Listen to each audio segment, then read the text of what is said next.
मैं अपनी जिंदगी की वो रात कैसे भूल सकती हूँ जब मैं दुल्हन बनकर बैठी हुई थी, लेकिन मेरे अंदर जज्बात नाम की कोई चीज नहीं थी। मेरा दुल्हा अभी कमरे में नहीं आया था और मुझे अजीब सी घुटन का एहसास हो रहा था। कमरा पूरी तरह फूलों से सजा हुआ था, लेकिन फूलों की यह खुशबू मुझे कोई खुशी नहीं दे पा रही थी, क्योंकि मेरे दिल की दुनिया लुट चुकी थी। मेरी माँ ने मेरी शादी मेरी मर्जी के खिलाफ कर दी थी, जबकि मैं अपनी दोस्त के भाई आकाश से मोहब्बत करती थी। लेकिन माँ ने न जाने किससे मेरा रिश्ता तय कर दिया था और मुझे उसकी तस्वीर दिखाना तक गवारा नहीं किया था। शादी हॉल में भी मैंने उसे एक नजर उठाकर नहीं देखा था। कोई अपनायत दिखाने वाला था नहीं जो मेरी हिमायत करता। बस अपने दर्द को सीने में दबाए गर्दन नीची करके ही बैठी रही। सोच रही थी कि जब आकाश नहीं तो फिर कोई भी हो, क्या फर्क पड़ता है। लेकिन मुझे क्या पता था कि मेरी माँ तो इस बात का भरपूर फायदा उठाएगी और मेरी शादी एक ऐसे मर्द से कर देगी जो किसी काबिल ही नहीं था। सेज पर बैठकर आने वाले वक्त के बारे में सोच सोच कर ही मुझे नफरत सी हो रही थी। मैं आकाश की जगह किसी और को नहीं देना चाहती थी, लेकिन उस वक्त मेरे कदमों तले से जमीन ही निकल गई जब दो कांपते हुए झुर्रियों वाले हाथों ने मेरा घूंघट उठाया। अपने दूल्हे पर नजर पड़ते ही मेरी चीख निकलते निकलते ही रह गई। वो देखने में 70 साल से भी ज्यादा उम्र का बूढ़ा लग रहा था और मैं तो अभी सिर्फ 19 साल की हुई थी। पहले तो मुझे लगा कि शायद दूल्हे की जगह कोई खानदान का बड़ा बुजुर्ग कमरे में आ गया है, लेकिन जब उसने मुझे मेरी दुल्हन कहकर पुकारा तो मुझे यकीन आ गया कि यही मेरा दुल्हा है। लेकिन मेरी माँ मेरे साथ ऐसा कैसे कर सकती थी, ये सोचकर ही मेरी आत्मा कांप गई थी कि मुझे अपनी आने वाली जिंदगी इस बूढ़े के साथ गुजारनी होगी। उसका हड्डियों वाला चेहरा और कांपता वजूद देखकर मेरे रोंगटे खड़े हो रहे थे। ये जो भी था, मैं इस आदमी को किसी तरह भी अपना पति नहीं मान सकती थी। उसने अपने उन्हीं कांपते हाथों से 4 सोने के कड़े निकालकर मेरे हाथों में पहनाने की कोशिश की तो मैं फौरन ही उठकर खड़ी हो गई। इसके लिए तो अपने हाथों पर काबू करना भी बहुत मुश्किल था। मेरे लिए सब कुछ इतना अजीब था कि मैं खुद को संभाल भी नहीं पाई थी। अब भी ये सब मुझे कोई सपना ही लग रहा था। मुझे अभी और इसी वक्त वापस अपने घर जाना था। मैं इस बूढ़े के साथ निभाह नहीं कर सकती थी। मैंने अपने उस बूढ़े पति का हाथ बुरी तरह से झटका तो सारे कड़े इधर उधर गिर गए। मेरा खून बुरी तरह खोल रहा था। शादी के नाम पर मुझे जिंदा जमीन में दफन कर दिया गया था और ये बात मुझे किसी तरह भी कबूल नहीं थी। मेरा नाम तनुजा है और मैं कम उम्र होने के साथ साथ बहुत खूबसूरत भी थी। जो मुझे देखता मेरी तारीफ किए बिना न रह पाता था। हर कोई पहली नजर में ही मेरी खूबसूरती का दीवाना हो जाता था। आकाश तो पूरी तरह मेरा आशिक हो जाता था। वो मेरी स्कूल की सहेली का भाई था और पिछले 4 साल से वो मेरी मोहब्बत में पूरी तरह डूबा हुआ था। उसकी मोहब्बत पाकर मैं खुद को बहुत खुशकिस्मत समझ रही थी, लेकिन मुझे क्या पता था कि मेरी किस्मत इतनी खराब होगी। मुझे अपने लिए किसी राजकुमार की उम्मीद हरगिज नहीं थी, लेकिन इस कदर बूढ़े इंसान को भी कबूल करना मुमकिन नहीं था। मेरे साथ बहुत बड़ा धोखा हुआ था और ये धोखा मेरे साथ मेरी माँ ने ही किया था। वो बूढ़ा मुझे बार बार प्यारी दुल्हन कह रहा था, लेकिन मुझे उससे कोई फर्क नहीं पड़ रहा था। उसे तो शायद ठीक तरह से दिखाई भी नहीं दे रहा था। मुझे अपने हुस्न पर बहुत नाज था और मैं हमेशा यही सोचती थी कि मेरा पति तो पहली ही नजर में घायल हो जाएगा, लेकिन यहाँ तो मामला ही उल्टा हो चुका था। मेरे पति की आंखों की रोशनी कुछ ठीक होती तो मैं उसे सही तरह से नजर आती ना। मैं उसकी बात सुनी अनसुनी करते हुए कमरे से बाहर निकल आई। बाहर कुछ जवान औरतें बैठी थी जो मुझे देखकर हंसते हुए कहने लगी कि शादी की रात तुम क्यों कमरा छोड़कर बाहर निकल आई हो, वापस कमरे में जाओ, कहीं हमारे दादा तुम्हारे बगैर उदास ना हो जाए। मैंने गुस्से में कहा कि मैं कैसे उस बूढ़े के साथ रह सकती हूँ, ये तो मेरे दादा की उम्र का है। तो वो औरतें हंसकर कहने लगी कि तुम्हारी माँ को 10 लाख रुपये यूं ही तो नहीं मिल गए हैं, अब तुम्हें हमारे दादा के साथ जिंदगी भर रहना होगा, क्योंकि तुम्हारी माँ ने तुम्हारी शादी नहीं की बल्कि 10 लाख रुपयों के बदले तुम्हें बेच दिया है। उनकी बात सुनकर मैं हैरान रह गई। यानी ये बूढ़ा उनका दादा था और मैं उनकी दादी बन चुकी थी। वो भी मुझसे पहले भी न जाने कितनी शादियां रचा और छोड़ चुका था। पर शायद वो औरतें ठीक ही कह रही थी कि मेरी शादी से पहले माँ ने बहुत ज्यादा पैसे खर्च किए थे और मुझे बताया था कि ये पैसे तुम्हारे ससुराल वालों ने शादी के खर्च के लिए दिए हैं। लेकिन मुझे ये नहीं पता था कि ये पैसे दरअसल इसलिए दिए गए थे ताकि माँ मुझे इस बूढ़े के साथ विदा कर दे। मेरी माँ शुरू से ही बहुत लालची थी। हमने हमेशा से ही गुर्बत देखी थी, इसलिए जहाँ 4 पैसे नजर आते मेरी माँ पागल होने लगती थी। लेकिन मुझे ये नहीं पता था कि वो अपने लालच में अंधी होकर वो मेरे बारे में सोचना ही भूल जाएगी। अब घर वापस लौटने का भी कोई फायदा नहीं था। क्योंकि अगर माँ ने इस कदर पैसे लिए थे तो वो कभी मुझे अपने घर वापस नहीं रख सकती थी। मैं अपनी जवानी कैसे इस बूढ़े के साथ बर्बाद कर सकती थी। मेरी शादी से पहले माँ ने घर में एक कमरा बनवाया था और घर की छत भी बनवा ली थी, और उस वक्त मुझे आकाश की मोहब्बत के बिछड़ने का गम इस कदर था कि मैंने इस बात पर ध्यान ही नहीं दिया कि माँ के पास इस कदर पैसे आए कहाँ से, और अगर मेरे ससुराल वालों ने भी दिए हैं तो क्यों दिए हैं। इस बात का जवाब मुझे आज मिल गया था, लेकिन अब बहुत देर हो चुकी थी। मैं थकी हारी वापस कमरे में लौट आई थी। वो बूढ़ा बिस्तर पर बैठा मेरा इंतजार कर रहा था। शायद उसे ये बात अच्छी तरह पता थी कि मैं उसे छोड़कर कहीं नहीं जा सकती हूँ। मुझे कमरे में आते हुए देखकर वो मुस्कुराया तो मैं पूरी तरह ही जल गई। उस बूढ़े के मुंह में तो 4 दांत भी ठीक तरह से नहीं थे। मुझे देखते हुए वो कहने लगा, मेरी दुल्हन, तुम्हें मेरी पोतियों ने बता ही दिया होगा कि तुम्हारी माँ ने पैसे लेकर तुम्हें मेरे साथ विदा किया है, इसलिए आइंदा इस घर को छोड़कर जाने की सोचना भी मत, वरना सारी जिंदगी तुम पछताती रहोगी। तुम फिक्र ना करो, मैं तुम्हें बहुत ही मोहब्बत से रखूंगा। मेरी दूसरी पत्नी की मृत्यु को 6 महीने हो गए हैं। मैंने शादी भी इसलिए की है क्योंकि मेरे घर वाले अब मेरा ख्याल नहीं रख सकते। मैं अकेला सारा दिन यहाँ वहाँ पड़ा रहता हूँ, लेकिन कोई मुझसे 2 शब्द बात करने वाला भी नहीं। सबको बस मेरे मरने का इंतजार है। कुछ बातें बोलकर ही उस बूढ़े का सांस बुरी तरह फूलने लगा था और वह ऐसे हाँप रहा था जैसे कई मील दौड़कर आया हो। ये सोचकर ही मेरी जान निकल रही थी कि इस बूढ़े की तो पोतियां भी उम्र में मुझसे काफी बड़ी थी। मेरी माँ ने मेरे लिए एक ऐसा आदमी चुन लिया था जिसमें ना ही ताकत बची थी और ना ही हिम्मत। सभी उसकी मौत का इंतजार कर रहे थे, लेकिन मुझे तो इसकी मौत के बारे में सोचकर भी डर लग रहा था। हमारी बिरादरी में तो रिवाज था कि अगर कोई औरत विधवा हो जाए तो वो सारी जिंदगी अपने पति के नाम पर ही बैठी रहती है, उसे कभी दूसरी शादी करने की अनुमति न मिलती। और इस बूढ़े को देखकर तो मुझे ऐसा लग रहा था कि मेरी सारी जिंदगी बस इसके नाम पर ही गुजरने वाली है। ना ही ये बूढ़ा मुझे अपनी जिंदगी में कोई खुशी दे सकता था और ना ही इसके मरने के बाद मुझे आजादी मिल सकती थी। आकाश की मोहब्बत को खो देने का दुख ही बहुत बड़ा था। अब इस 70 साल के बूढ़े को अपने पति के रूप में देखकर तो रही सही उमंगे भी खत्म हो चुकी थी। मुझे यकीन था कि इस बूढ़े में बिल्कुल भी ताकत नहीं होगी और ना ही वो मेरे साथ कोई संबंध बना सकेगा, और अब मैं भी यही चाहती कि ये मुझसे दूर ही रहे तो अच्छा है। मुझे तो इस बात पर खुशी महसूस हो रही थी। मेरे दिल में आकाश की मोहब्बत जिंदा थी और मुझे यकीन था कि जल्द ही वो मुझे यहाँ से लेकर जाएगा। जब उसे पता चलेगा कि मेरी माँ ने उसकी जगह मेरी शादी किससे की है तो वो मेरी मोहब्बत में दौड़ा चला आएगा। मुझे कमरे में आए ज्यादा देर नहीं हुई थी कि मेरा बूढ़ा पति तो बिस्तर पर लेटने से पहले ही सो चुका था। जितनी देर में मैंने अपना जोड़ा बदला और जेवर उतार के रखे, उसके खर्राटे कमरे में गूंजने लगे थे। मेरा दिल खून के आंसू रो रहा था। हर लड़की की तरह शादी को लेकर मैंने भी बचपन से ही बहुत से सपने देखे थे, लेकिन वो सब के सब मिट्टी हो चुके थे। जहाँ मुझे इस बात की खुशी थी कि मेरा पति मेरे साथ कोई रिश्ता नहीं बना सकता था, और इस बात का दुख भी था कि मेरी सारी जिंदगी ऐसे ही अकेली गुजर जानी थी। मैंने एक नजर हवेली की दीवारों पर डाली जहां मैं विदा होकर आई थी। अपनी माँ की तरफ से मैं बहुत ज्यादा दुखी हो चुकी थी। मेरी माँ ने अपने हक में बहुत ही बेहतरीन सौदा किया था, लेकिन मैं घाटे में रह गई थी।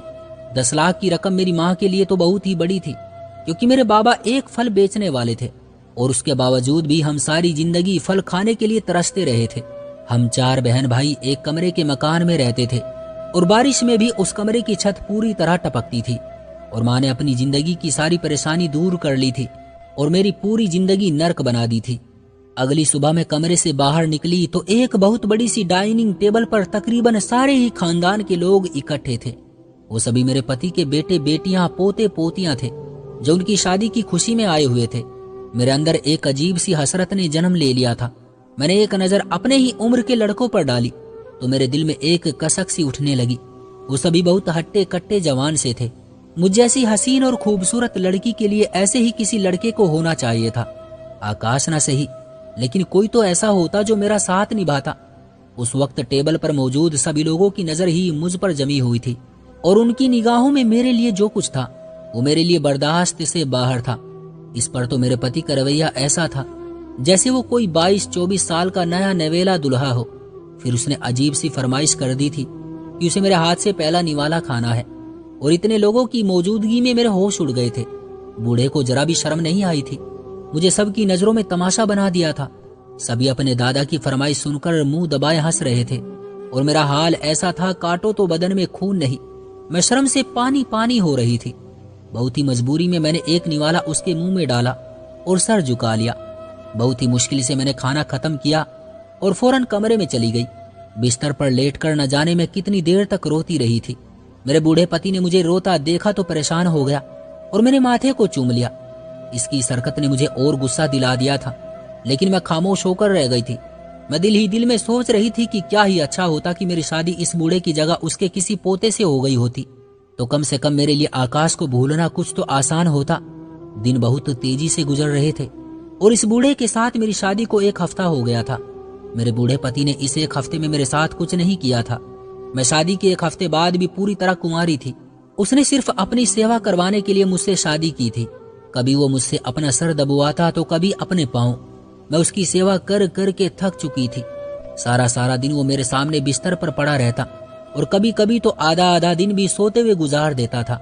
लेकिन हर दिन सोने से पहले वो मुझे एक अजीब सी चीज खिलाता था जो मैंने पहले कभी नहीं खाई थी, लेकिन वो चीज मुझे बहुत ही ज्यादा पसंद आई थी। मैं बहुत शौक से उस चीज को खाने लगी थी। मुझे तो उसका नाम भी पता नहीं था। मैंने अपनी पूरी जिंदगी में भी ऐसी मजे की चीज नहीं खाई थी, लेकिन जब से मैं वो चीज खा रही थी मुझे अपने अंदर बहुत से बदलाव महसूस हो रहे थे। मुझे शीशे में देखते हुए भी अजीब सा लगने लगा था। मेरे वजूद में होने वाले बदलाव बहुत ही अच्छी तरह से नजर आ रहे थे। मैं पहले से भी कहीं ज्यादा खूबसूरत हो गई थी। मैं खुद को शीशे में देखती तो खुद पर से नजरें ही ना हटा पाती थी। सिर्फ यही नहीं बल्कि मेरे जज्बात में भी बहुत ज्यादा बदलाव आ गया था। मेरा दिल किसी और ही चीज के लिए धड़कने लगा था और यह बात मेरे समझ से बाहर थी। एक दिन मेरी एक पोती ने आकर बताया कि आपकी कोई दोस्त मिलने आई है। मैं फौरन ही ड्राइंग रूम में गई तो ये देखकर हैरान रह गई कि वहां मेरी दोस्त के साथ आकाश भी बैठा था। वो मुझे देखने के लिए ही आया था और अब आंखें फाड़ फाड़ कर मुझे देख रहा था, क्योंकि मेरे अंदर आने वाले बदलाव साफ साफ दिख रहे थे। मेरे दिल में खुशी की एक लहर दौड़ गई थी। मुझे यकीन था कि वो मुझे अपने साथ ले जाने के लिए कोई ना कोई रास्ता निकाल ही लेगा। लेकिन उस वक्त मेरे जज्बात पूरी तरह ठंडे पड़ गए थे जब उसने मुझे सर झुकाए शादी की बधाई दी और खुश रहने को कहा। मुझे आकाश से इस रवैये की उम्मीद हरगिज नहीं थी। वो तो दिन रात साथ जीने मरने की कसम खाता था और अभी एक पल में ही बदल गया था। मैंने अपने आंसू हलक में उतारे और आकाश से कह दिया कि वो आइंदा मेरी चौखट पर कदम भी न रखे। मेरा दिल बुरी तरह टूट चुका था। माँ के बाद आकाश ने भी पूरी तरह मुझे धोखा दे दिया था। मैं वापस अपने कमरे में चली आई थी। मेरे बूढ़े पति की जो बात मुझे पहले अच्छी लग रही थी, अब वही बात मुझे जहर लगने लगी थी।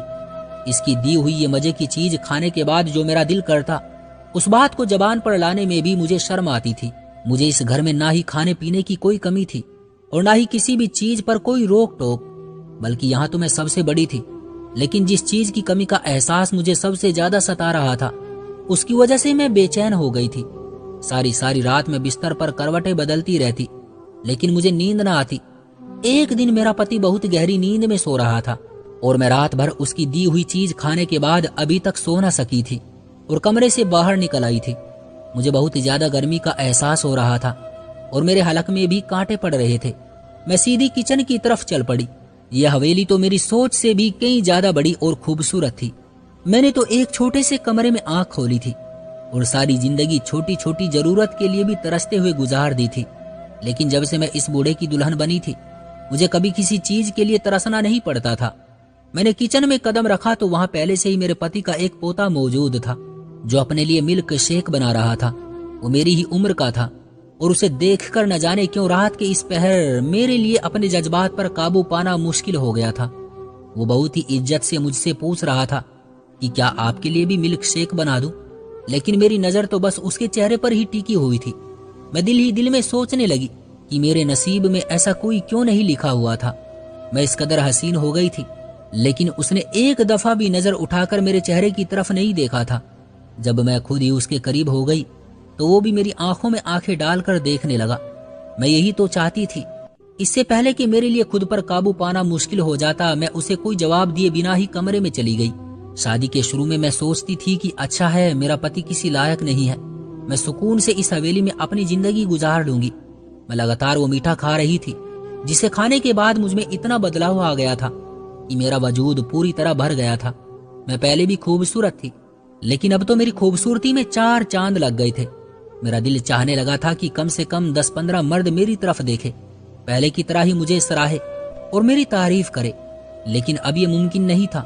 घर के सभी मर्द मुझे इज्जत की निगाह से देखते थे, लेकिन मुझे इज्जत की नहीं मोहब्बत की जरूरत थी, और वो मोहब्बत मुझे मेरे बूढ़े पति से हासिल नहीं हो सकती थी। इसलिए मजबूरन मैं दूसरे मर्दों की तरफ देख रही थी। मेरा हाल ऐसा था कि कोई भी मेरे जज्बात से आसानी से खेल सकता था और मैं खुशी खुशी उसे अपना आप लुटा सकती थी। हर गुजरते दिन के साथ मैं आग में जल रही थी।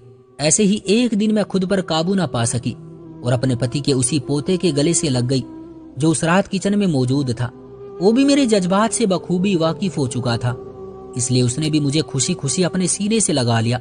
लेकिन ये मेरी बदनसीबी थी कि उसी वक्त मेरा बूढ़ा पति चला आया और हम दोनों को इस तरह देखकर उसके होश ही उड़ गए। उससे पहले कि वो आगे बढ़कर मेरे साथ कोई बुरा सलूक करता, उसका पोता बीच में आ गया। वो बहुत धीमे से अंदाज में कहने लगा, बड़े दादाजी, मैं आपकी बहुत इज्जत करता हूँ, लेकिन तनुजा उम्र के जिस हिस्से में है उसे मोहब्बत के साथ साथ और भी चीजों की जरूरत है और आप इसकी वो सभी इच्छा पूरी करने के काबिल नहीं है। तनुजा की माँ ने तो इसके साथ जुल्म किया ही है, लेकिन आप भी इस जुर्म में बराबर के शरीक हैं, ये जानते हुए भी कि आप इसे इसका हक नहीं दे सकते।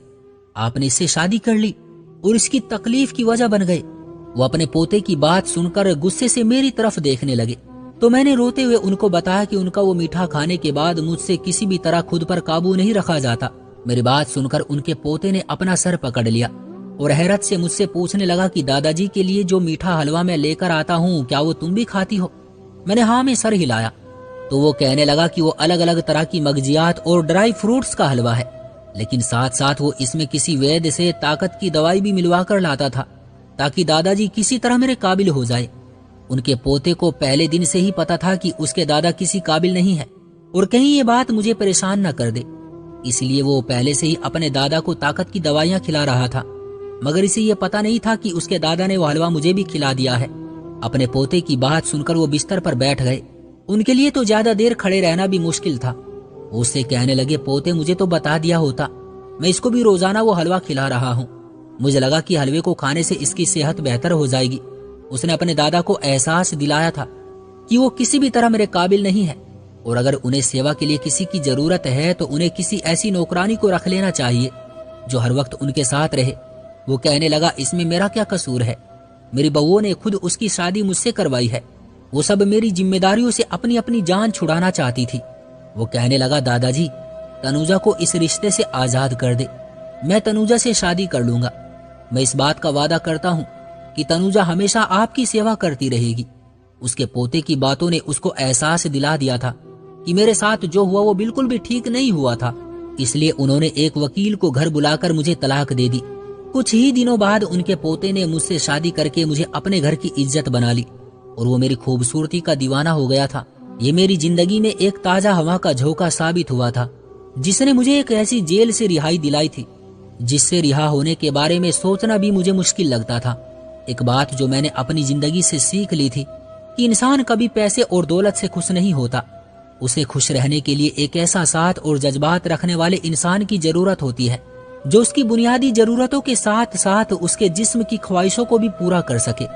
अक्सर मर्द इस काबिल नहीं होते कि वो किसी औरत को अपनी जिंदगी का हिस्सा बनाए, लेकिन वो इस बात को एक्सेप्ट करने के बजाय एक औरत को अपनी जिंदगी में लाकर उसकी जिंदगी को भी नर्क से बदतर बना देते हैं। हमारे समाज के मर्द इस बात को एक्सेप्ट करने में बहुत बेइज्जती महसूस करते हैं कि वो अधूरे हैं। मेरी दिल से गुजारिश है कि किसी और तनुजा के जज्बात को रोंदने से पहले एक बार अपना इलाज करवाने को सही समझे ताकि वो मेरी तरह गलत फैसला ना कर बैठे, क्योंकि जब घर का मर्द औरत के जज्बात को नहीं समझता तो उस औरत का यही दिल चाहता है कि बाहर के मर्द उसकी तरफ निगाह उठाकर देखें, और ऐसे में अगर कोई उसे अपना कांधा दे दे तो वो औरत पाप और पुण्य नहीं देखती, वो कुछ सोचे समझे बगैर ही उस सहारे को अपना लेती है। मुझे तो एक अच्छे इंसान का साथ नसीब हो गया था, लेकिन हर तनुजा को ऐसा इंसान नहीं मिलता जो उसे अपने घर की इज्जत बना ले। मैं आज उस बूढ़े की सेवा कर रही थी, लेकिन अब हमारे बीच का रिश्ता बदल चुका था। अपने घर के बुजुर्गों से अपनी जान छुड़ाने के लिए किसी और की बेटी की जिंदगी को बर्बाद करने के बजाय उसके लिए किसी नौकरानी को रख लीजिए तो ये सब के लिए अच्छा रहेगा। क्यों दोस्तों, सही कहा ना मैंने? आपकी क्या राय है इस कहानी के बारे में? कमेंट करके हमें जरूर बताएं। वीडियो को लाइक कर दीजिए और चैनल को सब्सक्राइब कर लीजिए।